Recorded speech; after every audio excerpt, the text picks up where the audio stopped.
క్రీస్తు దివ్య దర్శనాలలో శరీరంలో తన భక్తులకు దర్శనమిస్తాడు. యేసుక్రీస్తు ఒక వ్యక్తిగా రెండు విధాలుగా పునర్జన్మను ఎత్తగలడు.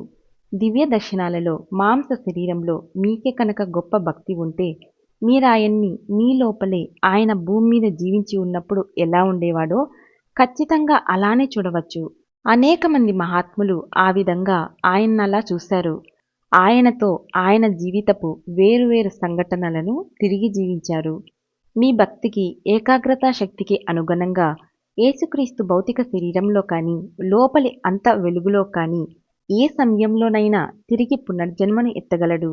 మొత్తం మానవజాతి మీద పునర్జన్మ అనేది బలవంతంగా రుద్దపడింది. కాని యేసు విముక్తి పొందాడు కాబట్టి తన ఇష్ట ప్రకారంగా రావచ్చు, రాకపోవచ్చు.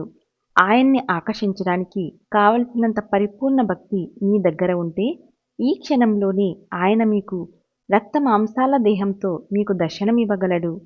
కానీ మీ భక్తిలో 1% తక్కువ ఉన్నా అంతవరకు ఆయన మీ దగ్గరకు రాడు.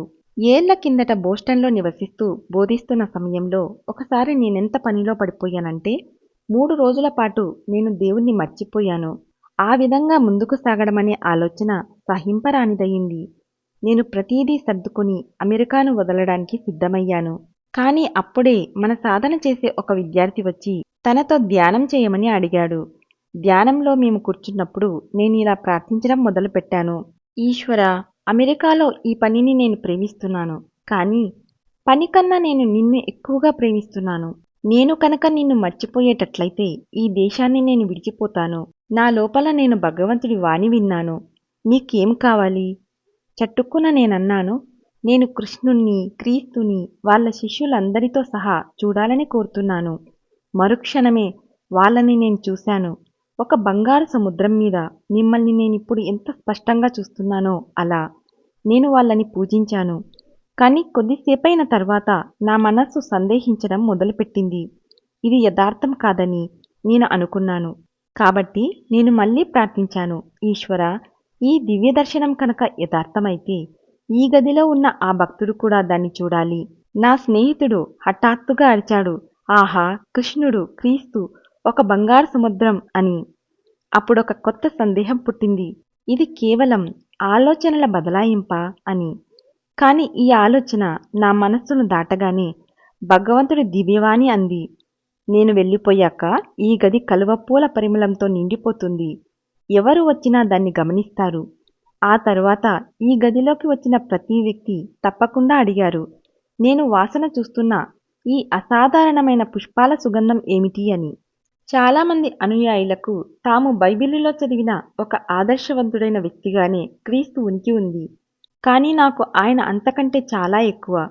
ఆయన నిజం. ఒకసారి 8 ఏళ్ల కిందట ఆయన ఒక్కడే వచ్చి నాతో రాత్రంతా ధ్యానించాడు. ఆ సమయంలో నేనొక ఆశ్రమం తాలూకు దివ్యదర్శనం చూశాను. ఇంకా అనేక ఇతర సమయాల్లో నేను ఆయన్ని దివ్యదర్శనాల్లో చూశాను. ఆయనతో మాట్లాడాను. అదే క్రీస్తును మీరు కూడా చూడవచ్చు. దైవానుసంధానం కోసం మీరు ప్రతిదాన్ని వదిలేయడానికి సిద్ధపడాలి. ఆయన మిమ్మల్ని పరీక్షిస్తాడు. మీరు ప్రార్థించి ప్రార్థించి ధ్యానం చేసి అయినా ఇంకా మీరు ఆయన్ని చూడకపోతే ఇలా అనండి, ఈశ్వరా, ఏం పర్వాలేదు, నేను ప్రార్థిస్తున్నానని నీకు తెలుసు. నీ దర్శనం లభించేదాకా నేను ఆపను. అప్పుడు ఆయన ప్రతిస్పందిస్తాడు. ఒక సాధువు అన్నారు, ఆయన ఎప్పుడొస్తాడు అనే దాన్ని నేను లక్ష్యపెట్టను. నాకు తెలుసు ఆయన వస్తాడని. ఒకరు అలాంటి దృక్పథాన్ని కలిగి ఉండాలి. యేసుకున్న ఆ క్రీస్తు చైతన్యాన్ని, కూటస్థ చైతన్యాన్ని పొందడానికి పని చెయ్యాలని మీరు నిశ్చయించుకున్నప్పుడు ఆ కోరికను నెరవేర్చడానికి దేవుడు సహాయం చేస్తాడు. కానీ యేసు సాధించినట్లుగా ముందుగా మీరు మనస్సు మీద ఆధిపత్యాన్ని సాధించాలి.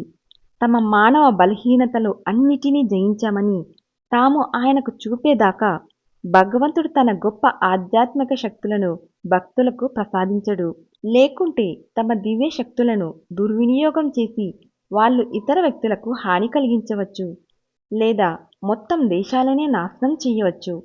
యేసు దగ్గర సర్వోత్కృష్టమైన శక్తి ఉంది. ఆయన సులువుగా తనను తాను సిలువ నుంచి రక్షించుకునేవాడు. కానీ తోటలో ఆయన పడ్డ బాధలో ఆయన కేవలం ఇలానే అన్నాడు, తండ్రి, నా సంకల్పం కాదు, నీదే నెరవేరని శిలువ మీద తండ్రి వాళ్ళను క్షమించు, ఎందుకంటే వాళ్ళేం చేస్తున్నారో వాళ్ళకు తెలియదు. ఆ చివరి పరీక్షలలో తాను పూర్తిగా అన్ని అహం ప్రేరణలను జయించానని ఆయన చూపాడు.